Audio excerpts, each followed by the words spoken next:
नमस्कार, मैं हितेंद्र कुमार। आप देख रहे हैं सबकी खबर टीवी। तो आज चुनावी घमासान के दौरान आज हम एक खास शख्सियत को मिलवाने जा रहे हैं। ये शख्सियत हैं हमारे झज्जर शहर से। नगर परिषद का इन्होंने चुनाव लड़ा था और बहुत ही अच्छी संख्या में यहाँ से वोट अर्जित की थी। आम आदमी पार्टी से बहुत ही उभरते हुए सितारे हमारे हरीश कुमार जी आम आदमी पार्टी से जिलाध्यक्ष के तौर पर वो यहाँ काम कर रहे हैं और बहुत ही ज़्यादा अच्छी तरीके से मेहनत कर रहे हैं आम आदमी पार्टी के लिए। हरीश भाई, बहुत बहुत स्वागत है आपका। आपके सभी दर्शकों को नमस्कार जी। भाई आपको भी नमस्कार। हरीश भाई, जैसा कि आप देख रहे हैं, सबसे पहली चीज़ तो मैं आपको बहुत बहुत मुबारकबाद देना चाहूँगा कि आज की जो हमारी लेटेस्ट खबर है, जो ख़ास खबर आ रही है कि आम आदमी पार्टी से सुप्रीमो अरविंद केजरीवाल जी बाहर आ गए हैं, तो इसको आप किस तरीके से देख रहे हैं? मैं इसके लिए सभी सुप्रीम कोर्ट का धन्यवाद करना चाहता हूं और सभी आम आदमी पार्टी के कार्यकर्ताओं को, देशवासियों को बधाई देना चाहता हूं। आज हमारे लिए सबसे बड़ा दिन है क्योंकि अब प्रचार लोकसभा का चुनाव दौर चल रहा है। प्रचार जोरों से होगा और अरविंद केजरीवाल जी के बाहर आने से बीजेपी में बड़ी बौखलाहट देखने को मिलेगी। तो अगर हम बात करें अपनी रोहतक लोकसभा और हरियाणा की, तो हरियाणा के अंदर जैसे कि 9 सीटों पे कांग्रेस लड़ रही है और 1 सीट जो है वो आम आदमी पार्टी डॉक्टर सुशील गुप्ता जी हैं वहाँ से, और वहाँ से उनके जो प्रतिद्वंदी हैं वो नवीन जिंदल जी हैं।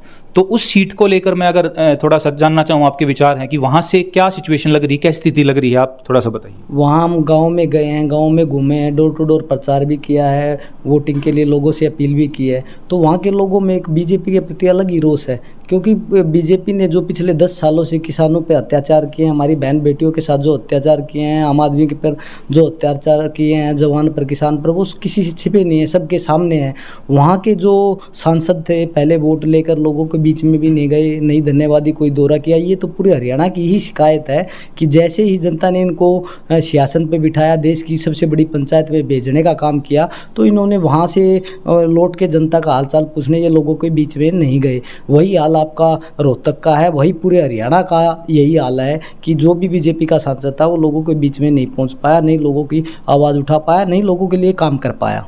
और हमारे वहाँ से सुशील गुप्ता जी बड़ी भारी बहुमत से, भारी मतों से जीत रहे हैं क्योंकि वहाँ एक सुशील जी एक सामाजिक कार्यकर्ता रहे हैं। आम आदमी पार्टी की बात कर लो, राज्यसभा के सांसद रहे हैं। वहाँ इन्होंने किसानों की, आम आदमी की, मजदूरों की, जवानों की, हर वर्ग की आवाज़ उठाने का काम किया है और एक बहुत अच्छी छवि के इंसान है जिन्होंने समय समय पर सामाजिक कार्य आम लोगों के लिए किए हैं। तो अगर बात करें हम रोहतक लोकसभा के लिए, तो यहाँ से जैसे आम आदमी पार्टी का अपना इंडिया अलायंस है कांग्रेस के साथ, तो यहाँ से आम आदमी पार्टी दीपेंद्र हुड्डा जी कांग्रेस नेता को कितना सपोर्ट कर पा रही है और आपको क्या लग रहा है किस तरीके से, कितने आज के दिन दीपेंद्र हुड्डा की क्या सिचुएशन है, कितनी जीत को लेकर कितने आश्वस्त दिख रहे हैं? ये क्लियर है, दीपेंद्र हुड्डा जी यहाँ से जीत रहे हैं, भारी बहुमत से जीत रहे हैं और हम आम आदमी पार्टी का हर एक कार्यकर्ता कदम कदम पर कांग्रेस के साथ है, इंडिया गठबंधन के साथ है। यहाँ आप देख लो, पिछले 5 साल में अरविंद शर्मा जी हैं यहाँ के सांसद, तो वे लोगों के बीच में कभी भी नहीं पहुँचे। उन्होंने जो बजट होता है, जो लोगों के लिए काम करने के लिए जो उनके पास जो संसद के पास जो बजट होता है, वो उसका कुछ % भी नहीं लगाया जनता के पास। नहीं किसी गांव में जाके हालचाल बुझा। उन्होंने यहाँ प्रतिनिधि छोड़ रखे थे, वो भी 2-4 के अपने कमरे में, मकान में, कोठे में रहते थे, वहाँ हाजिरी लगा के बाहर रहते थे, लोगों के बीच में नहीं पहुँच पाए। उसका नुकसान अरविंद शर्मा जी को अब भुगतना पड़ेगा कि लोगों के बीच में ना रहने का क्या नुकसान होता है वो उनको अब पता चल जाएगा। अच्छा, तो अगर हम थोड़ी सी यहाँ पे कानून व्यवस्था की बात करें, तो अभी पीछे आपने देखा है पिछले कुछ टाइम के अंदर, पिछले 2 हफ्ते के अंदर यहाँ पे काफ़ी वारदात हुई हैं। तो लॉ एंड ऑर्डर को लेके आपको क्या लग रहा है कि यहाँ की जो सिचुएशन है, पीछे कांग्रेस नेता को भी धमकी मिली है, बीजेपी नेता को भी धमकी मिली है, और अभी पीछे आपके साथ जो नगर परिषद में चुनाव राव अनुज जी थे, वो उनकी भी हत्या कर दी गई है पीछे। तो उस चीज़ को लेके आपको क्या लग रहा है कि क्या सोचते हैं आप उस चीज़? भाई साहब, हर आदमी के लिए खतरा बन चुका है। अब देखो, पिछले फरवरी में नफी सिंह राठी के साथ इन लोगों के प्रदेश अध्यक्ष थे, उनका जो मर्डर हुआ था। अब कुछ दिन पहले ये धमकियां मिली हैं, अब कल एक साथी के साथ जो मर्डर हुआ है। तो ये कहीं ना कहीं प्रशासन के ऊपर भी सवालिया निशान छोड़ते हैं कि जो खुफिया तंत्र काम करता है, सरकार का खुफिया तंत्र होता है, वो कहाँ है। क्या खुफिया तंत्र को इसीलिए रख रखा है कि आप है ना जो विपक्ष के नेता होते हैं, कार्यकर्ता होते हैं, आप उनकी इंक्वायरी करो कि इसकी रिश्तेदारी कहाँ है। आज के दिन मैं अपने बताना चाहूँगा, हमारे कार्यकर्ताओं के पास फ़ोन आते हैं, चाहे बात हो अपनी CID की बात हो, IB की बात हो, वे फ़ोन करके पूछते हैं कि आपकी रिश्तेदारी कौन सी जगह है, आपकी बहन की शादी कहाँ हो रखी है, आपकी शादी कहाँ हो रखी है। क्या यही काम रह गया CID का और IB का कि भाई जो खुफिया तंत्र होता है कि वो बस विपक्ष की नेताओं की छानबीन करे। ये उनको तो ये तो देखना चाहिए कि हमारी जनता के साथ क्या हो रहा है, कहाँ गुंडागर्दी हो रही है। तो जो खुफिया तंत्र है वो उन्होंने, जो भाजपा सरकार है, स्पेशल विपक्ष के ऊपर लगा रखा है जी। तो अब जैसे अगर हम बात करें यहाँ की प्रचार की, तो जिस तरीके से प्रचार चल रहा है और जिस तरीके से हम भी रेगुलर ग्राउंड में काम कर रहे हैं, तो डॉक्टर अरविंद शर्मा का जो जनता में बहुत ज़्यादा रोष है, और उसको लेके दीपेंद्र हुड्डा जी को, आपको क्या लग रहा है कि उस चीज़ का आम आदमी पार्टी को लेके, कांग्रेस को लेके कितना एक प्रभाव पड़ रहा है? आम आदमी पार्टी इंडिया अलायंस के साथ है, आम आदमी पार्टी भाई दीपेंद्र हुड्डा के साथ है। आम आदमी पार्टी का हर एक कार्यकर्ता, हरियाणा में जो भी कार्यकर्ता है, पूरे इंडिया में जो भी कार्यकर्ता, वो इंडिया गठबंधन के साथ है। ये रही बात अरविंद शर्मा जी की, अरविंद शर्मा ने ग्राउंड पे 5 साल में कुछ भी काम नहीं किया भाई साहब। अगर आप बात कर लो झज्जर हल्के की, आप बात कर लो बेरी हल्के की, आप बात कर लो बादली हल्के की, झज्जर जिले की बात करते हैं, तो कहाँ पे अरविंद शर्मा ने कोई काम किया हो? अगर बता दे अरविंद शर्मा एक भी काम किया हो तो। जिस परशुराम चौक पर टिकट लेने के बाद वो माथा टेक के गए, उसके फोटो मैं आपको दिखाऊंगा, मैं आपके साथ शेयर करूंगा, आप लगाना इसके साथ। उस चौक का क्या बुरा हाल था, उसके फोटो जो मैंने सोशल मीडिया पे डाले, उस पे वहाँ पे अपना एक बोर्ड भी लगा हुआ BJP कार्यालय का, तो वहाँ पे इतना बुरा हाल था। क्या बस इसीलिए जनता ने उनको चुन के देश की सबसे बड़ी पंचायत में भेजा था कि आप वहाँ पे बैठ के अपने आराम करना, बस जनता की आवाज़ नहीं उठाना।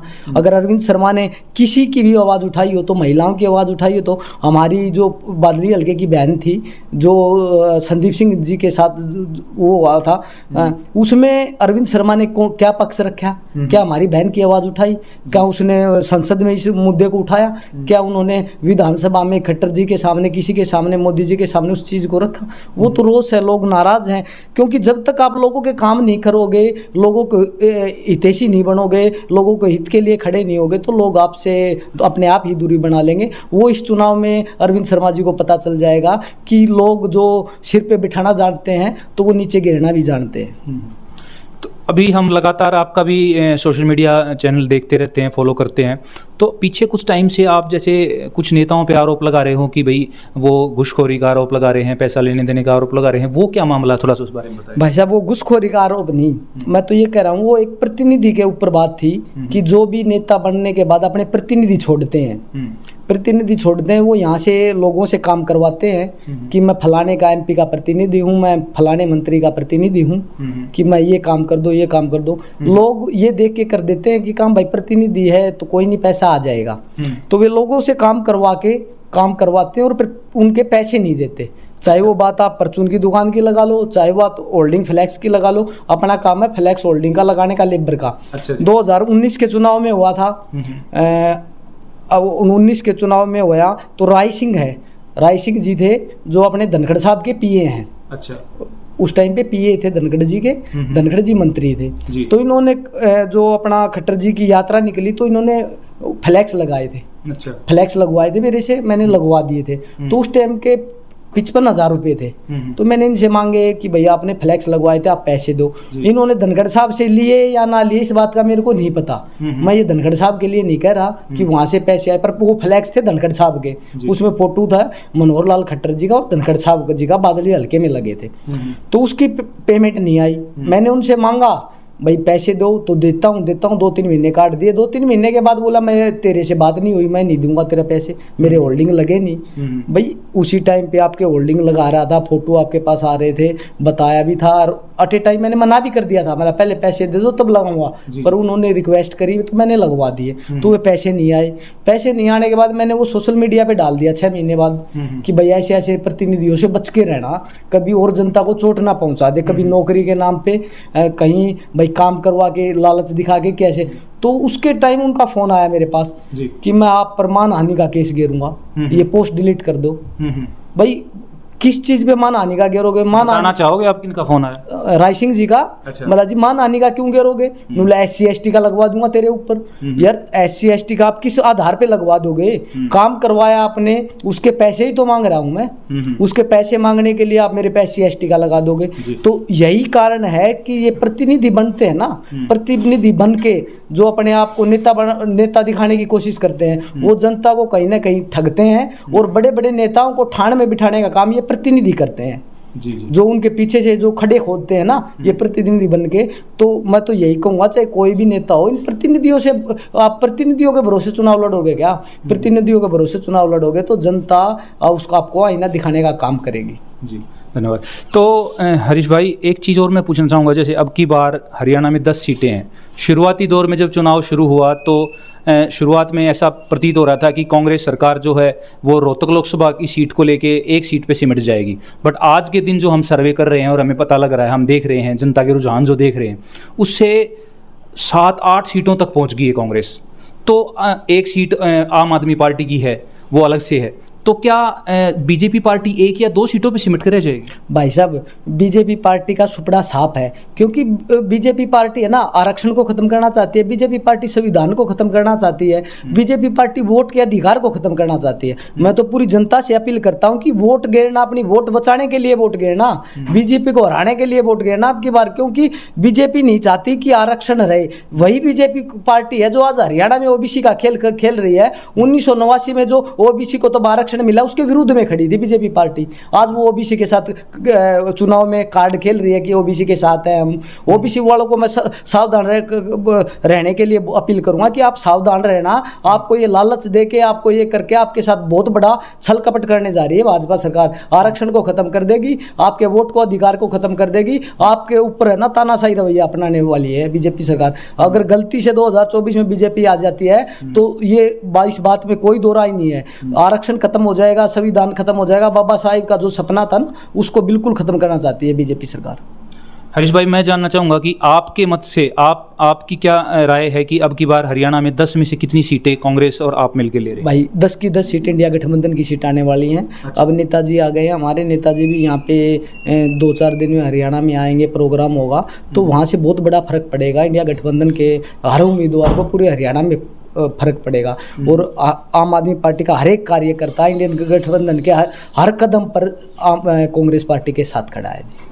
अगर दीपेंद्र हुड्डा भाई की बात करें तो यहाँ से पिछली बार जैसे 7,500 वोटों से वो हारे थे, अब की बार जीत का मार्जिन क्या लग रहा है? जीत का मार्जिन कम से कम भी 2.5 लाख वोटों का है भाई साहब। अब की बार क्लियर दिख रहा है, क्लियर। जिस प्रकार से भाजपा नेताओं का विरोध हर गांव में, हर शहर में, हर चौपाल में विरोध हो रहा है ना, जो लोगों की उन्होंने समस्या नहीं सुनी, लोगों के लिए उन्होंने काम नहीं करे, तो उसका हर्जाना वो उनको भुगतने को मिलेगा, चाहे बात वो किसी भी हल्के की हो। हर जगह ऐसे है ना, अब की बार इनका सुपड़ा साफ है जी भाजपा का। अच्छा, तो आपको लगता है कि यहाँ से कम 2 से 2.5 लाख वोटों से दीपेंद्र हुड्डा जीत रहे हैं? हाँ, बिल्कुल आराम से भाई साहब। अब हम साथ में डोर टू डोर भी गए, प्रचार भी गए हैं, गाँव में भी देखा भी है, तो दीपेंद्र भाई साहब का बड़ा ही अच्छा रुझान चल रहा है आपकी बार। बहुत बढ़िया। हरीश भाई, मैं आपको बहुत बहुत धन्यवाद देना चाहूँगा। और आपको हमारा चुनावी जो घमासान जारी है उसमें आप बहुत ज़्यादा मेहनत कर रहे हैं। आप एक अच्छे समाज सेवी भी हैं, लोग समाज में लगातार आप काम कर रहे हैं, लोगों की समस्याएं सुन रहे हैं, लगातार लोगों की समस्याओं का समाधान करते रहते हैं। तो इसके लिए मैं आपको बहुत बहुत बधाई के पात्र हैं आप, और ऐसे ही आप काम करते रहिए, लगे रहिए, और अच्छा ही एक चाहेंगे कि अच्छे से अच्छा आपके साथ रिजल्ट आएँ आपके। आपका बहुत बहुत धन्यवाद। मैं पूरी जनता से, अपने झज्जर जिले की जनता से यही अपील करूंगा कि अब की बार है ना, लोकतंत्र को बचाने के लिए, संविधान को बचाने के लिए और आरक्षण को बचाने के लिए, अपने वोट के अधिकार को बचाने के लिए वोट जरूर करें। धन्यवाद जी। बहुत बहुत धन्यवाद हरीश भाई। तो आपने देखा, आम आदमी पार्टी से हमारे झज्जर से जिला अध्यक्ष हरीश भाई से हमने आपकी मुलाकात कराई।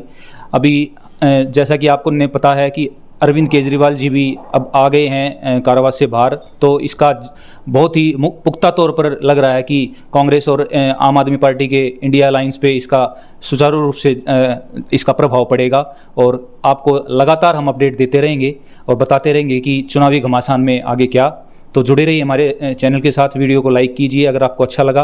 कमेंट्स करके आप और भी कुछ हरीश भाई से पूछना चाहते हैं या और किसी नेता से आप पूछना चाहते हैं तो कमेंट के जरिए आप अपने सुझाव या सवाल पूछ सकते हैं। बहुत बहुत धन्यवाद। Thank you.